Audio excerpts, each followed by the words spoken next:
Bitcoin just printed one of the most violent sentiment collapses in its history. Fear hit historic extremes, and mood across the market felt apocalyptic. So have we bottomed? Or is this the start of something much worse? Is this just another 30% correction, the kind Bitcoin has seen every cycle for over a decade? Or the first step into a new bear market, the kind people still have PTSD from in 2018 and 2022? What made this drawdown so sharp, so emotional, and so unique?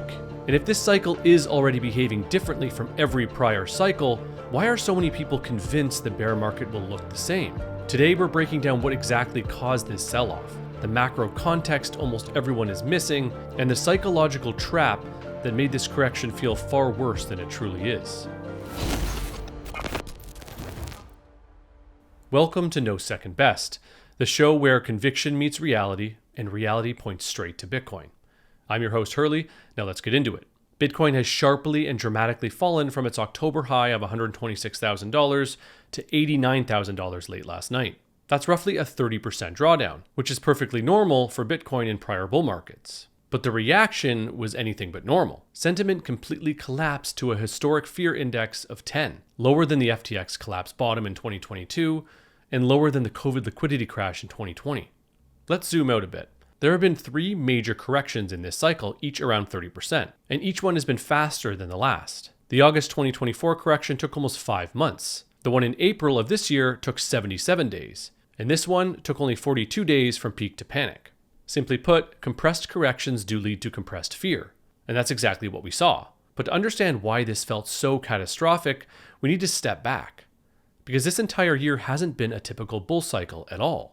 Let's see what our friend Lynn Alden has to say from the latest episode of What Bitcoin Did. I think it's actually the more interesting factor is why it's been flat for so long, because the crash itself, like even in the 2017 bull run, that was a fairly smooth and kind of parabolic bull run, but it still had multiple sharp 30% corrections along the way, like several. Yeah. And it would just have these V corrections and shoot back up. So it's not necessarily that this one's had really big magnitude.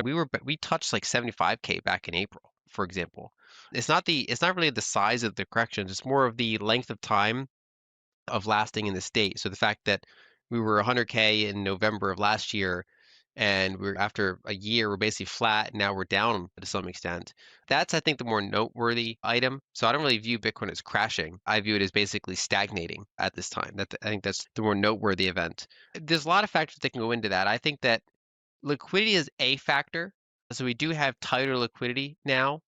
But when you look at broader measures of liquidity, they're really not that bad. And I don't expect them to get that bad. I think we're in the bottoming phase for domestic base liquidity at the current time, and broader liquidity is mostly fine. So I think that liquidity is doing it no favors this particular month. I think there's a broader issue.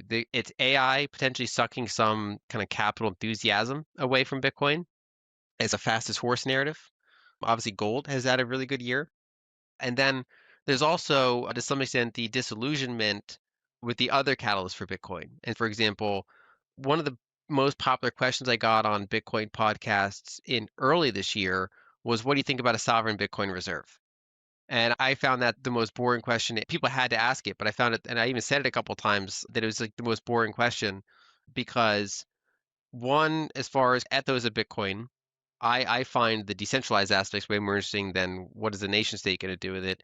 And two, I'd said I'd rather have a price estimate that doesn't include Uncle Sam buying 500,000 coins. I'd rather be surprised at the upside if that does happen.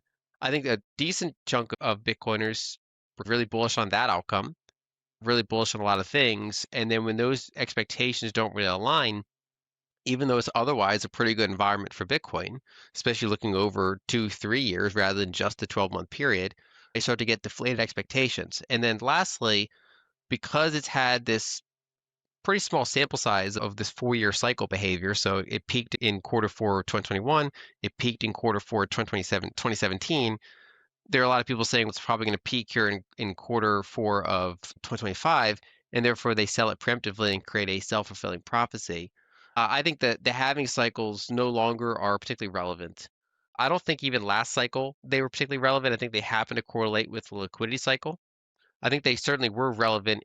The first, say, 3 halvings periods, I think were pretty relevant. I think they've diminished to the point where it's no longer a factor I particularly concern myself with at all. It's more about those other factors. And so I think there's a bunch of disillusionment that's being washed out. And you can have an asset that is a good asset that's sometimes held for the wrong reasons. And so I think the coins are rotating away from people that held for the wrong reasons or the wrong expectations and back toward the hands of those that have, I think, more conservative expectations, while still, of course, being bullish, which is why they hold it in the first place. As always, Lynn lays out some great insights into the nature of this moment in Bitcoin. So this wasn't a blow off top. It wasn't a leverage unwind. It wasn't even a true crash. It was a year of stagnation, finally hitting a pressure point. We've basically gone sideways for 12 months. When a market grinds sideways for that long, expectations build up like steam under a lid. And when reality disappoints, fear comes out fast.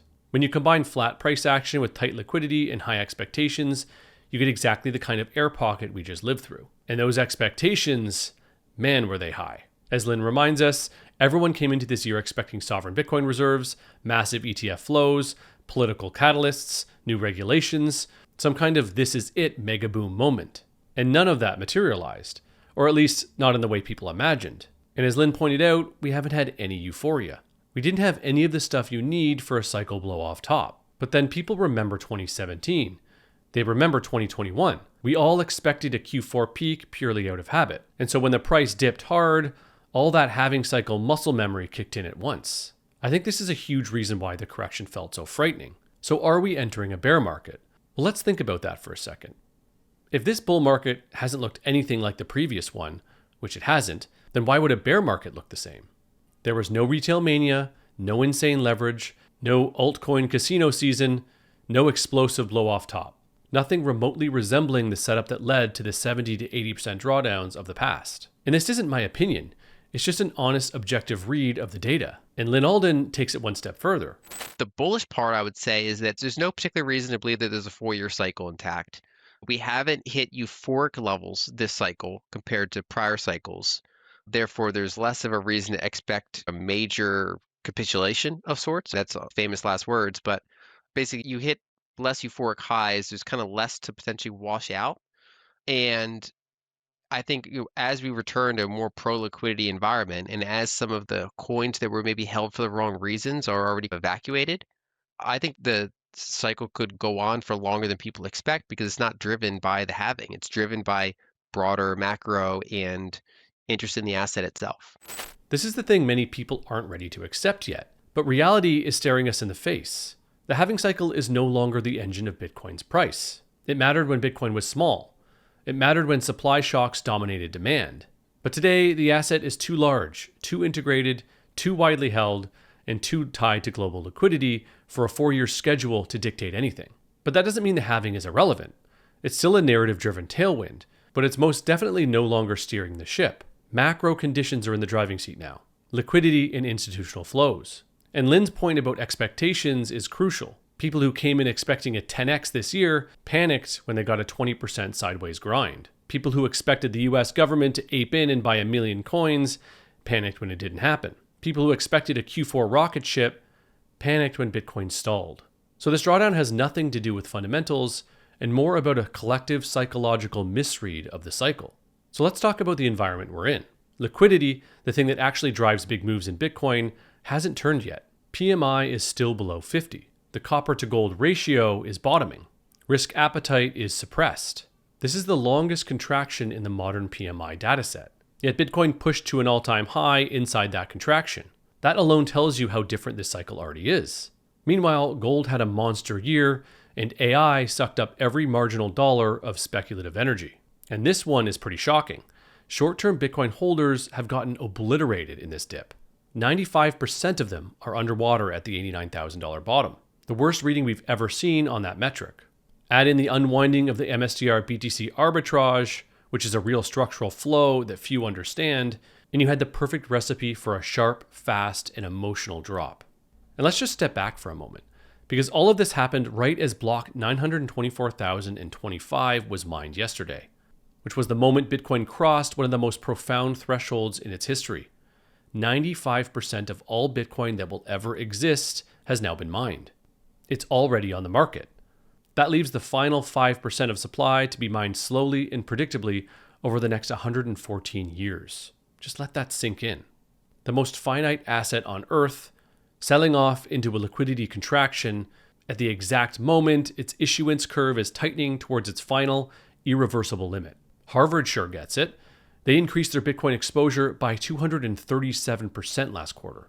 They now hold over $440 million in IBIT, BlackRock's ETF. Their 13F is now 20% Bitcoin, their largest single position. That's Harvard, a 400-year-old endowment, allocating like it intends to extend into the next monetary era. So we have record scarcity, historic fear, compressed corrections, a liquidity backdrop that's looking very promising, and the most conservative institutions on Earth accumulating while retail panics. And this leads us to a bigger question. What does Bitcoin look like when the world starts to reprice this level of scarcity and this level of institutional demand over the next decade? For that, let's zoom out even further with Mike Alfred on Coin Stories with Natalie Burnell. I mean, I think it could reach 50 or 100 trillion. And what's it at right now? 2 trillion? Two-ish, yeah. Over what time frame? Over the next 10 or 15 years, maybe 20 years max. I mean, I think it'll be viewed as the most pristine neutral reserve asset, where if you want to hold an asset that can't be easily seized, right? Like if you think, forget about what you believe about Russia, Ukraine, but when Russia invaded Ukraine, the US and the allies just sort of seized as many of the Russian dollar deposits in Europe as they could. And so again, irrespective of what your view is on the rightness or wrongness of that decision from a political standpoint, the interesting thing is that was a signal to all governments that they need to have more assets. And by the way, they've been buying a lot of gold. Yeah. Right. So gold's up substantially this year. Gold is the closest thing to Bitcoin. Bitcoin's sort of the closest thing to gold. But I think Bitcoin has tremendous long-term advantages over gold. Again, the supply issuance for Bitcoin is completely algorithmic. The supply issuance for gold is largely predicated on how profitable it is to mine gold. Yeah. And so as the gold price goes up, they mine more gold. And so the cure for higher gold prices is higher gold prices, right? Whereas there's no cure for higher Bitcoin prices because there's no way to accelerate the amount of Bitcoin mining you can do just based on your desire to mine more Bitcoin. There's no other asset, in my view, in human history that looks quite like that.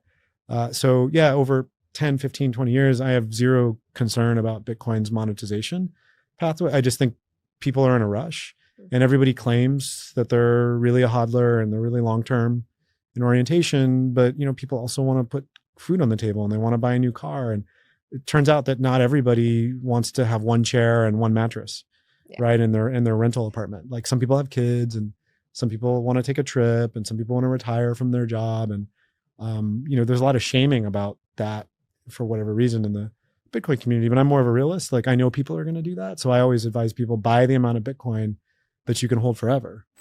This is the zoom out we all need. Bitcoin's supply curve isn't just finite, it's unalterable. 21 million. Period. No amount of demand can produce more Bitcoin. No amount of price can accelerate issuance. As Mike Alfred points out, it's the only asset on Earth with that property. Gold can inflate, real estate can inflate, fiat inflates by design. Bitcoin simply can't. And sovereigns are noticing. The seizure of Russian dollar reserves triggered a gold buying wave. The next wave will be global, digital, portable, and seizure resistant. It'll be Bitcoin. Mike's point is simple. Zoom out, look at the pathway. This drawdown is noise in a monetization process that takes decades, not months.